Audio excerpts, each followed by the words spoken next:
Surrender, according to Webster's dictionary, means to give up, give in, yield, concede, submit, etc. While freedom, on the other hand, means independence, emancipation, deliverance, kind of self-governance. So the idea of surrendering to freedom seems kind of contradictory, doesn't it? Surrender gives the idea that I'm giving up my independence, my self-governing, my freedom. But if I'm hurting myself, or if I'm hurting others by something I'm doing, then surrender becomes an important step towards freedom or deliverance from that thing that was hurting me and hurting others if that's the case. Take, for instance, the Boston Strangler. Tony DeSalvo was guilty of killing at least 13 women in Boston from 1960 to 1964. He was a serial killer. Before he was captured, I'm sure he thought he was free. He did as he pleased, even though it caused great fear in the city and caused the death of unsuspecting women and perpetuated his own insanity. Yet I think we can all agree that when the Boston Strangler surrendered to police in 1964, there was a great sense of freedom in Boston. Freedom from one man's insanity and freedom from the demonic stronghold that had held that city in fear. So when God asks us to surrender to the freedom that He's offering, freedom from strongholds that have held us captive, maybe for some of us for most of our lives, He's not asking us to surrender so He can put us into another prison.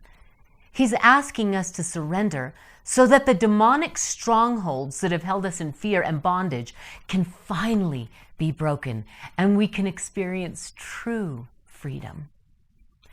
Just like Boston had during the early 60s, a serial killer living there and wreaking havoc on the city, I had a serial killer living inside of me for much of my life until 1991. And just like any criminal, I wasn't born that way. I slowly became a prisoner to things like hurt, condemnation, fear, hatred, unforgiveness. These things were taking everything away, killing everything that was good in me.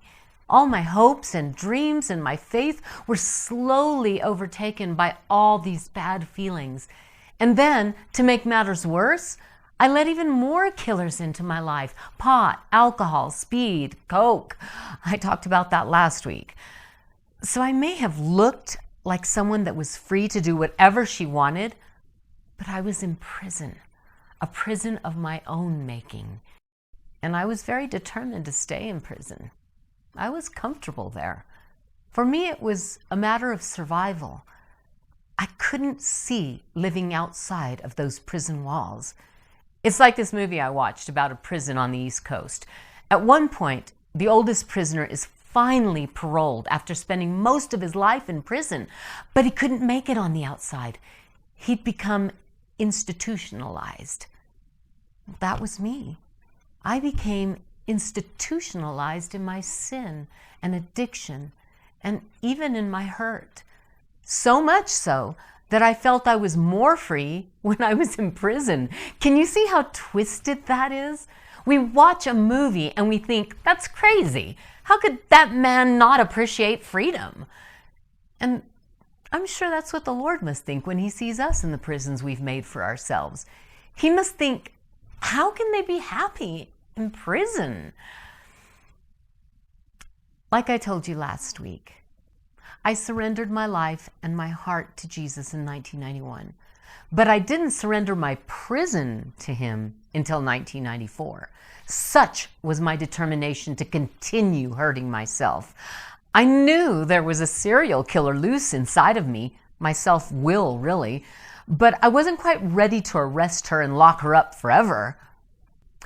Because negative feelings and drugs and alcohol had become so much a part of my life, I really thought that if I gave it all up, my life would be boring and uneventful. I really didn't think that I could enjoy anything anymore.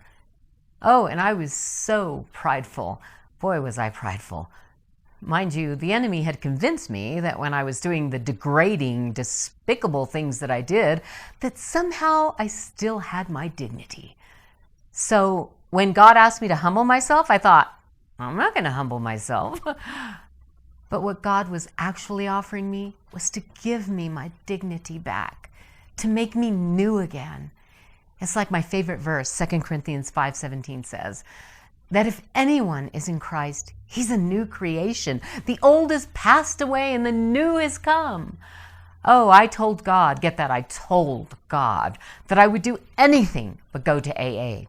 I thought, I'm not going to stand in front of a bunch of alcoholics and drug addicts and say that I'm one too. No way. So you know what happened when I was ready to surrender to whatever he asked me to do, including going to AA for a full year every time they open their doors and counseling in a teen challenge treatment center. Then I found freedom. And not because God wanted me to go to AA, but because if I wasn't willing to fully surrender, if there were any conditions, then I couldn't really be fully free.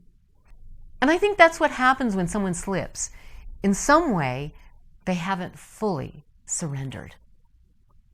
When I decided to answer God's call to be free, I was a desperate woman wandering in a vast desert who hadn't had a drink of water in weeks. And when I saw that pool of refreshing water up ahead, I didn't just casually wander over and dip my toe in and see if it tasted okay. No, I ran to it. I splashed that water over my head in desperation and I drank until, well, I'm still drinking. Let me be clear. I was willing to surrender everything in order to taste his freedom. Now, let's look at a passage in Luke 14 where Jesus is explaining exactly what it means to follow him and be free.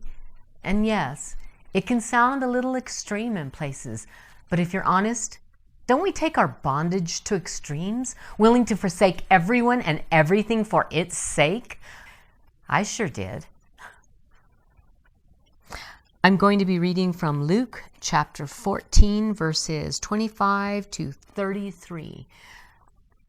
Now, large crowds were going along with him, and he turned and said to them, if anyone comes to me and does not hate his own father and mother and wife and children and brothers and sisters, yes, and even his own life, he cannot be my disciple. First, I want to focus on verse 25, which says that large crowds were going along with Jesus. Jesus saw that they were just going along. They weren't actually following, just going along. So he clarifies for them that if anyone actually wants to be his disciple or someone who mimics their teacher, then they must basically hate everyone else. Now, of course, this is not the same word for hate as we know. This word, miseo, means to elevate one over the other. So Jesus was saying, and is still saying to us today, that our relationship with him must be elevated over every other relationship in our lives, and then we can be like him. Jesus wants to be up here in my life, and everyone else below him, and everything else below him. That's the only way to have a successful walk with Jesus. Then I'm not just going along, I'm following him. Next verse, 27, says, whoever does not carry his own cross and come after me cannot be my disciple. Again, another condition to being a true follower of Jesus is to carry your own cross. I find it fascinating that Jesus said this even before he went to the cross. But he knew that the cross was imminent, and still he persevered for that greater purpose. Crosses are nasty business. They are painful. And even if I'm not being crucified at this moment, the follower of Jesus will, at one time or another, have to carry their cross. The cross is the cost. It's something I willingly surrender to, like Jesus willingly took up his cross for me. And when I have fully surrendered and taken up my cross to follow Jesus, nothing is too much for him to ask of me, and nothing is too great to give to him. I'm also called by him to surrender everything that makes a mockery of the cross, such as my sinful living before I came to him. Let me put it this way. If Jesus suffered and died on the cross and took all the punishment for my sin upon himself, then when I say that I'm following Jesus, but continue to live a sinful lifestyle like I did at first, then I'm not taking up my cross. I'm not carrying my cross. I'm just going along. So how do I know when I'm carrying my cross? Well, that's easy. It hurts, at least for a while, to carry a cross. It's a giving up, a surrender.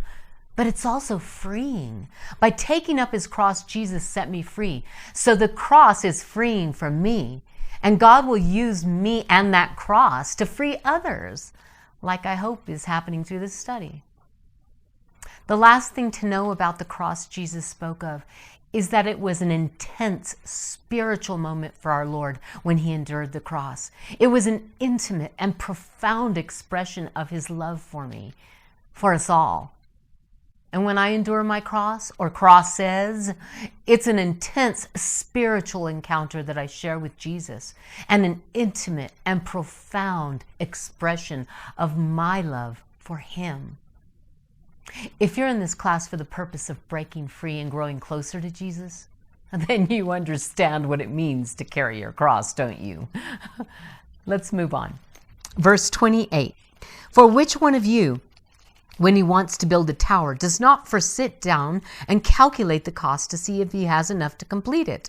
Otherwise, when he has laid a foundation and is not able to finish, all who observe it begin to ridicule him, saying, "This man began to build and was not able to finish."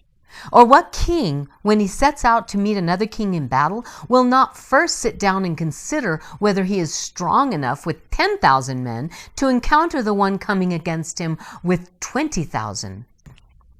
Or else, while the other is still far away, he sends a delegation and asks for terms of peace.